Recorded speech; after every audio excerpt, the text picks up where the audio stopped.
प्यारे बच्चों, Mittal English classes में आपका स्वागत है। आज देखिए हम V5 की बात करते हैं। वर्ब की फर्स्ट फॉर्म में SEIS लगी हुई फॉर्म जो है V5 कहलाती है। पिछली वीडियो में हमने वर्ब की चारों फॉर्म पढ़ ली है, V1, V2, V3, V4। चारों के बारे में हमने जान लिया है कि वर्ब की फर्स्ट फॉर्म क्या होती है, सेकंड फॉर्म क्या होती है, थर्ड फॉर्म कहाँ प्रयोग होती है और आईएनजी लगी हुई फॉर्म कहाँ प्रयोग होती है। आज हम करेंगे V5 का प्रयोग। V5 का प्रयोग हम सीखेंगे, कहाँ इसका प्रयोग होगा कहाँ नहीं, देखते हैं। देखिए V5 का प्रयोग V1 के संदर्भ में करते हैं। जहां हमने V1 बताया था आपको, उसी टेंस में हमारा V5 का प्रयोग होता है। V1 हमने बताया था प्रेजेंट इंडेफिनिट में, प्रेजेंट इंडेफिनिट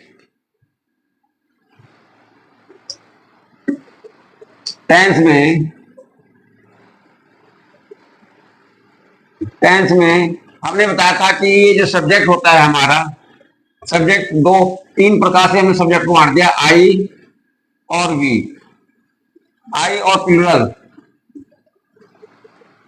फिर यहां हम लगा सिंगुलर।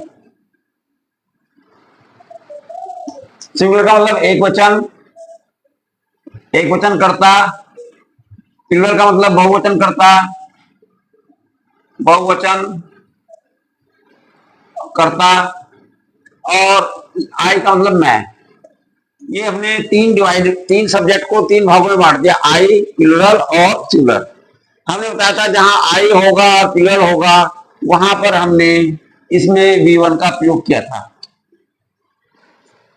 पिछली वीडियो में V1 में हमने बताया था कि प्रेजेंट इंडेफिनिट टेंस में जिन वाक्यों के अंत में ता हूं, ती हूं, ते हैं, ते हो आता है, वहां पर हम V1 का प्रयोग करते हैं। ये आप सीख चुके होंगे, पिछली वीडियो में आपने देख लिया होगा। यदि नहीं देखा आपने तो V1 वाली वीडियो देखिए, उसमें आपको क्लियर हो जाएगा। तो आई और प्लूरल जहां सब्जेक्ट थे हमारे, वहां हमने ता हूं, ती हूं, ते हैं, ते हो, इनके लिए हमने जहां क्रिया के अंत में ता हूं, जाता हूं, जाती हूं, जाते हैं, जाते हो, उनके लिए हमने V1 का प्रयोग किया था। परंतु आज हम कर रहे हैं सिंगुलर की बात। आज हमारा टॉपिक है सिंगुलर। सिंगुलर का मतलब है एक वचन। एक वचन कर्ता में कौन कौन से आ सकते हैं? जैसे हमने कहा कि अगर प्रोनाउन की बात करें तो ही, शी, इट, ये आ सकते हैं। नाउन की बात करें, कोई भी नाम भी आ सकता है, कोई नाम आ सकता है, कोई सिंगुलर नाउन आ सकता है, तो ये सारे सिंगुलर में आएंगे। जब हम सिंगुलर वर्ब का, सिंगुलर सब्जेक्ट का प्रयोग करेंगे तो वहां पर V5 का प्रयोग करेंगे।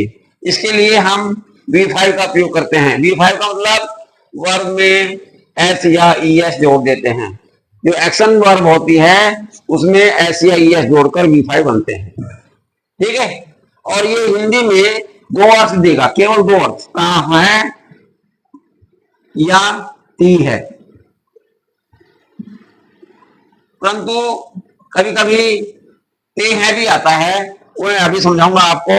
ये दो वर्ड आते हैं, ता है, ती है, जैसे जाता है, जाती है। अब एग्जाम्पल समझेंगे, इसको उतार लीजिए। देखिए V1 का प्रयोग आई और प्लूरल के साथ, V5 का प्रयोग सिंगुलर के साथ होता है। जहां सिंगुलर हमारा सब्जेक्ट होता है वहां पर V5 का प्रयोग करते हैं, अर्थात वर्ब में SEIS जोड़ते हैं। अब एग्जाम्पल से समझेंगे हम, मैं इसको मिटा रहा हूं। देखिए आगे एग्जाम्पल लेते हैं।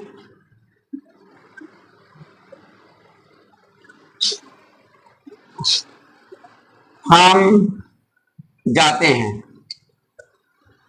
एक ये सेंटेंस है। हम की अंग्रेजी आई वी, जाते की अंग्रेजी गो, ये वाक्य पूरा हो गया। यहां पर वी प्लूरल था तो इसके साथ V1 का प्रयोग हुआ, ये हमारा V1 का प्रयोग हुआ। ये हमारी प्लूरल सब्जेक्ट था।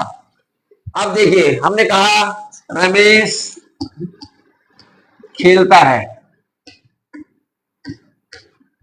अब ये मेन वर्ब आई खेल, अर्थ इसके साथ लगाता है, तो रमेश एक वचन हो गया। ये रमेश हमारा सिंगुलर सब्जेक्ट है, ये हमारा सिंगुलर सब्जेक्ट है। इसके लिए हम क्या करेंगे, V5 का प्रयोग करेंगे इसके साथ। तो क्या होगा, रमेश की अंग्रेजी लिखेंगे, जो कहता हूं रमेश, प्ले के साथ में क्या लगाएंगे, प्ले V1 है, प्ले के साथ में S लगा देंगे, प्लेज। ये हमारी इसकी अंग्रेजी हो गई। रमेश खेलता है, रमेश प्लेज। रमेश जाता है, रमेश गोज। रमेश नाचता है, रमेश डांसेस। तो ES या S लगाने पर ये हमारी V5 बन जाती है और ये सिंगुलर के साथ में प्रयोग की जाती है। इसका केवल इतना ही प्रयोग है। अब देखिए, कभी कभी कुछ हिंदी के वाक्य ऐसे आते हैं जिनमें छात्रों को कुछ डाउट हो जाता है। जैसे मेरे पिताजी, मेरे पिताजी दफ्तर जाते हैं।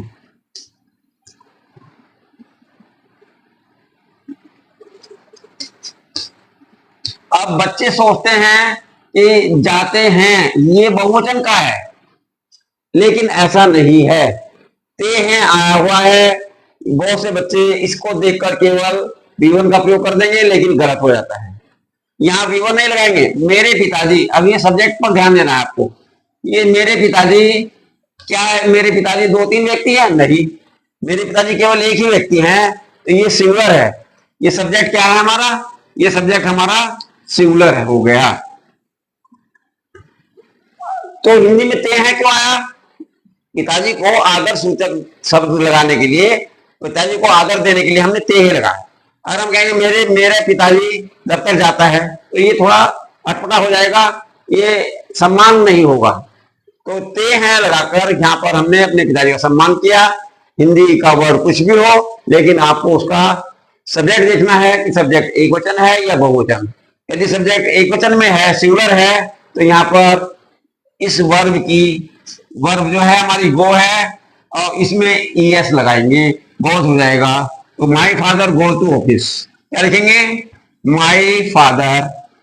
ये सिंगुलर हो गया, माई फादर। वर्ब लगाएंगे गोज टू ऑफिस। इस प्रकार से क्या हुआ हमारा, ये सेंटेंस तैयार हुआ।